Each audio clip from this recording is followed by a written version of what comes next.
Okay, check it out. I'm going to show you a glitch I discovered that lets you have unlimited Spore servants. I'm also going to show you how to equip them with weapons and armor and give them permanent buffs, and I'll show you how to make the AI control them during combat, or even make them all fight each other in like a battle royale. So here's how you do it. First, we'll invite Glut to our party. It is time. Then we're going to have him pick up a Spore servant. I'm going to use this harpy. Silence. Next, we need to knock the harpy's HP down so it'll die in one hit. We're going to kill it with fireballs, so it needs to have 8 HP or less. Then we need to cast Death Ward on it. How much further can I go? Now we just want to move it out of the way so we can hit it with our fireball, and then we'll switch back to Glut and have him resurrect another one, which would normally cause the first one to die. We want him a little ways away so we have time to set up our fireball, and I have him encumbered so he'll move slower and we'll have more time. So we'll do that, and we'll get our fireball ready. And if we do it at just the right time, now we have 2 harpies. So you can see the first one didn't die like it normally does, and we can keep doing this. So we'll knock the harpy's HP down, cast Death Ward on it. Then we need to cast Death Ward on the first one again since we used it up. So whenever you want to add another one, you have to have them all at low HP with Death Ward. I must keep going. So we'll group them close together, and then we'll switch back to Glut and move him back to his original position.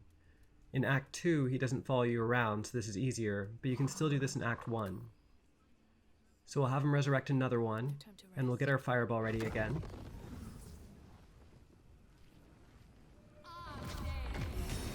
And now we have 3 harpies. So I think the reason this works is that when you resurrect a new Spore servant and the game tries to kill your old one, it can't kill it if it's already at 0 HP. So if we have Death Ward on it, we can knock it down to 0 HP right as the game is trying to kill it, and we prevent it from dying. Also, when Death Ward activates, it removes the Spore servant condition, so they're able to cast spells and they retain their original appearance instead of looking all moldy. Plus, if one of them dies, you'll be able to resurrect it again. I was able to do this 4 times in a row without having to save scum, so it should be feasible to do this in honor mode, but if you miss one, they'll all die and you'll have to start over from the first one again. So we'll resurrect one more and we'll get our fireball ready again.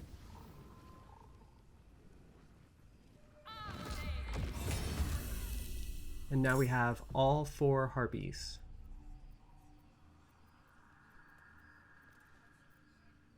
No one back home will ever believe this. So I did this a bunch more times, and the only real limit is how many you can fit in the radius of a fireball. You can use Scroll of Seeming to make some of the larger monsters smaller, but I didn't really have to do that, since if you just put the biggest ones around the outside of the radius, they'll stick in a little bit and the fireball will still hit them.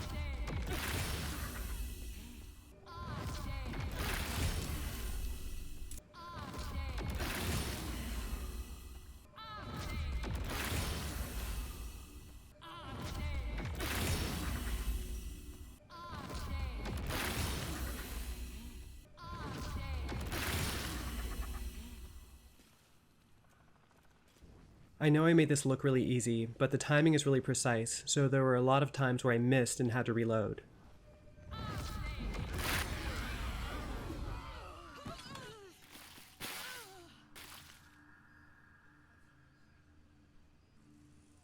I managed to get up to 32 Spore servants, and I definitely had room for more, but I was running out of interesting corpses to play with, and it was getting really tedious casting Death Ward on all of them and arranging them all into a tight circle each time.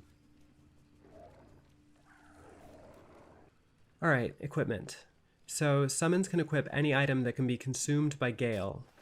All you have to do is drop the items on the ground, mouse over them, and click on the text. For melee weapons, you need to click on the item itself and not the text. Once you have items equipped, you can go into the inventory menu, and if you click the preview button at the bottom, you'll have a short amount of time to grab an item and swap it out with something else in your inventory. This way you can equip any item you want, and not just items that can be consumed by Gale, which is only a small subset of unique items.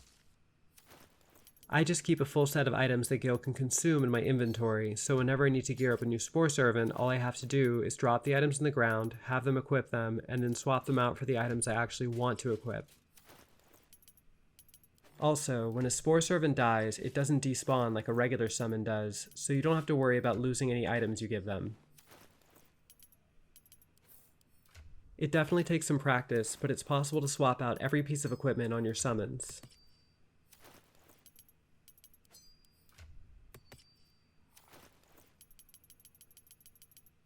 So, there are a few places where you can get your summons into the trade menu where you can set their equipment.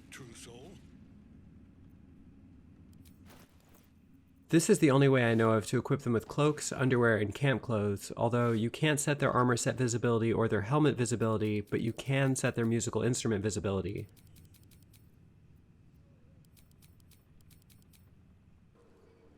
So you can buff your summons with elixirs and spells that last until long rest, and since Spore Servants can't long rest, that means they're effectively permanent. Still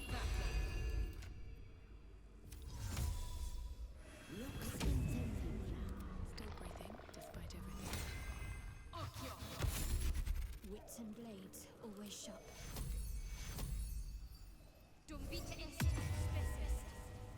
If you have Priestess Gut as one of your Spore Servants, she has a version of Shield of Faith that doesn't require concentration, so you can cast that on all of them and that will be permanent too.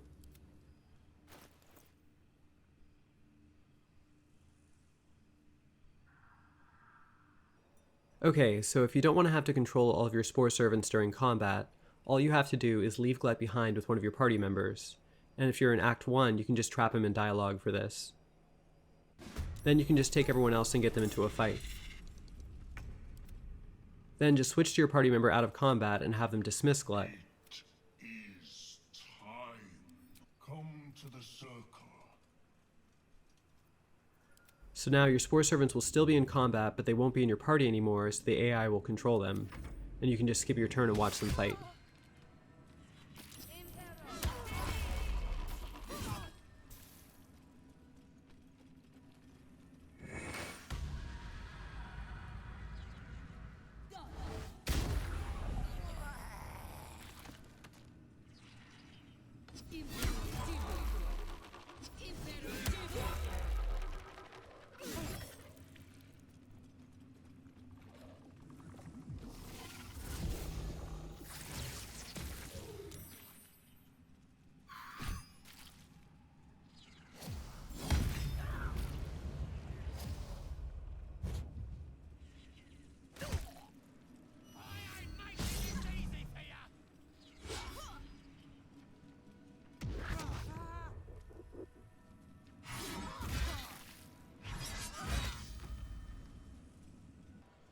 So if you dismiss Glut and attack one of your Spore Servants while another party member is nearby, they'll become hostile to you, but they'll remain friendly to your other party member. And for some reason this makes them hostile towards each other, so you can make them all fight. Time to push my luck again. This isn't really useful or anything, but it is cool to watch.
Anyway, it took me a long time to figure out a way to do this glitch, and I just thought it was really cool and I had to share it, so thanks for watching my video.